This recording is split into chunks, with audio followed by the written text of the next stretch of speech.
Olá, ser de luz, tudo bem? Sejam bem-vindos ao canal.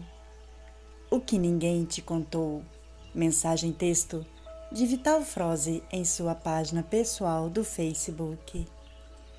Amados, os últimos momentos de cada ser humano, aqueles que antecedem o desencarne da alma, que erroneamente chamamos de morte, pois a alma é imortal, são muito parecidos para a grande maioria dos encarnados aqui, neste planeta Terra, apenas nos casos em que acontece a tal da morte súbita.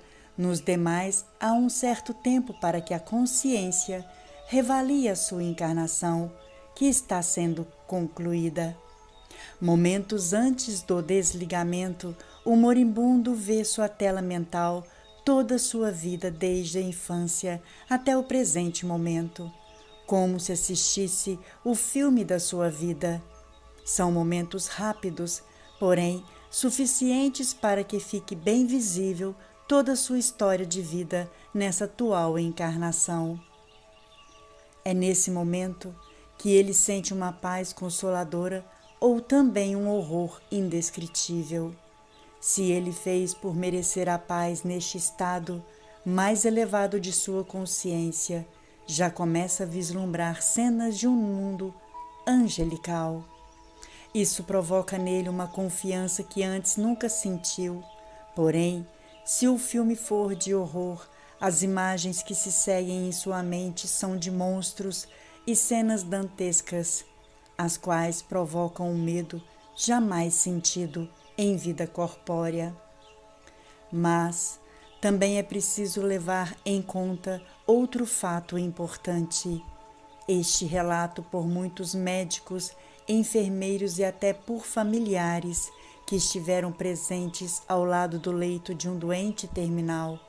Invariavelmente, nesses casos, o que se ouve daquele que está finalizando a vida corpórea é o mesmo sentimento, principalmente em relação aos seus atos e ações. Nesta hora, o que mais tem importância para ele não são os seus bens, os cargos que assumiu, o poder que exerceu, e nem as viagens ou festas que participou.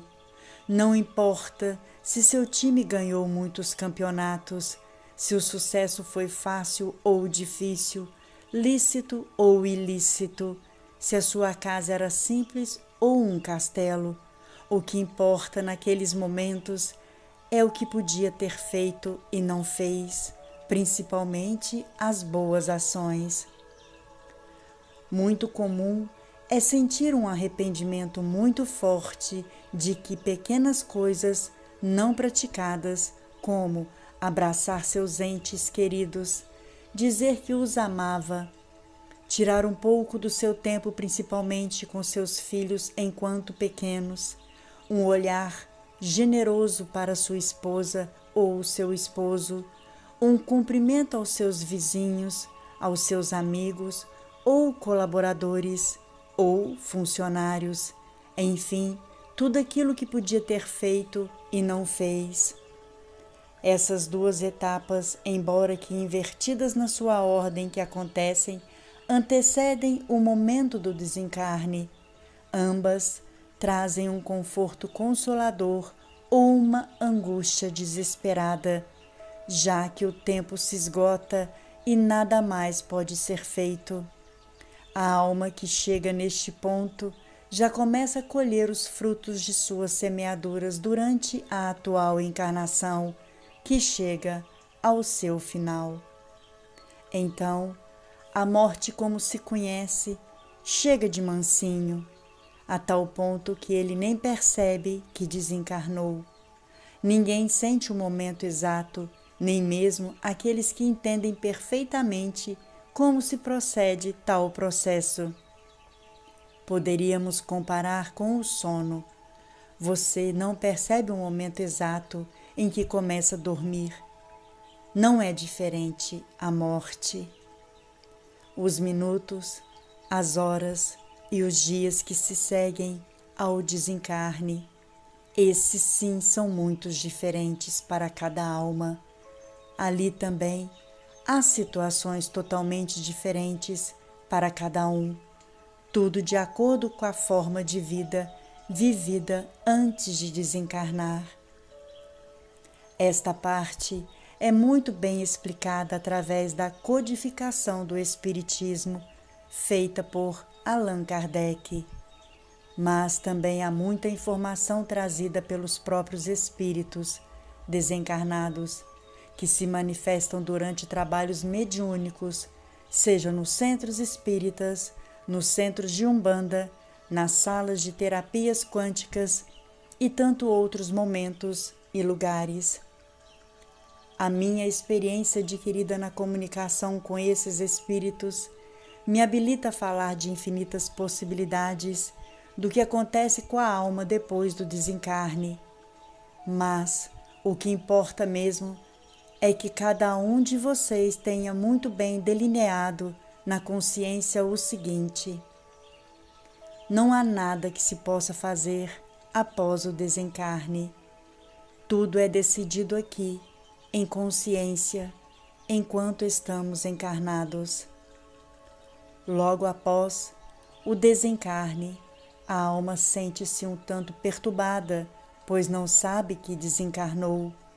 Se vê num corpo e, ao mesmo tempo, vê o seu próprio corpo como se fosse outra pessoa.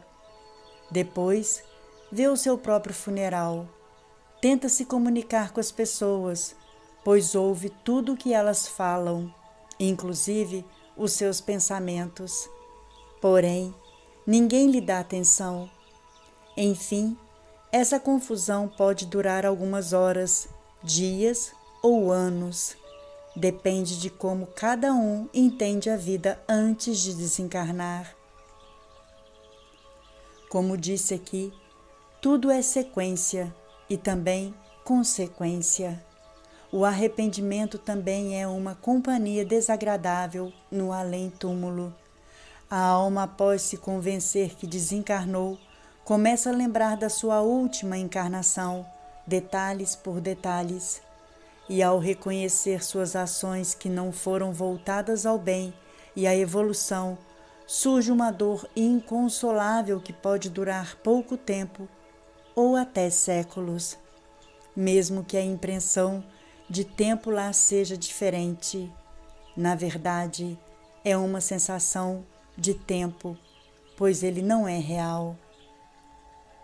Passando esse tempo, a alma recebe a oportunidade de ser levada às câmaras de retificação nas colônias espirituais da Terra, amparada, cuidada e curada de suas dores, pois o corpo espiritual pode ainda estar sentindo alguma dor no corpo físico que tinha antes do desencarne. Ele começa nos pequenos trabalhos da casa, também no auxílio dos que continuam a chegar naquela colônia.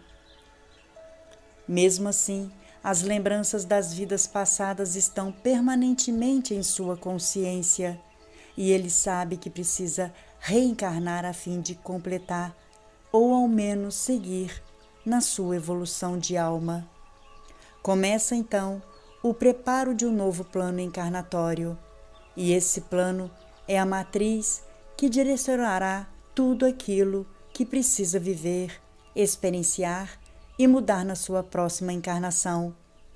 Tudo aquilo que foi colocado no plano virá em determinado tempo na sua vida corpórea seguinte. Por isso, dizemos que ninguém foge de si mesmo e também ninguém passa aquilo que não precisa passar. Não vou falar aqui da alma dos encarnados que se comprazem no mal, pois há certos níveis de consciências que não passam por isso no além-túmulo. São almas tão baixas em sua frequência que não seguem esse caminho, vão diretamente para os umbrais baixos, ou são sequestradas por entidades trevosas logo após o seu desencarne. Essas ainda estão muito longe de passar pelo processo descrito neste texto. Lembrando que o planeta Terra está fazendo uma transição planetária, deixando, portanto, de ser um mundo de expiações e provas e passará a ser um mundo de regeneração. Estamos na última encarnação antes dessa transição. Portanto, tudo se resolve agora. Ao desencarnar, cada alma terá o destino de acordo com a sua frequência. Essa frequência vibracional será o passaporte de cada um e será definitivo, pois o tempo se esgota. A velha terra está ficando para trás. Nada e ninguém pode impedir isso, pois faz parte dos planos divinos. Eu sou Vital Froze e minha missão é o esclarecimento. Namastê.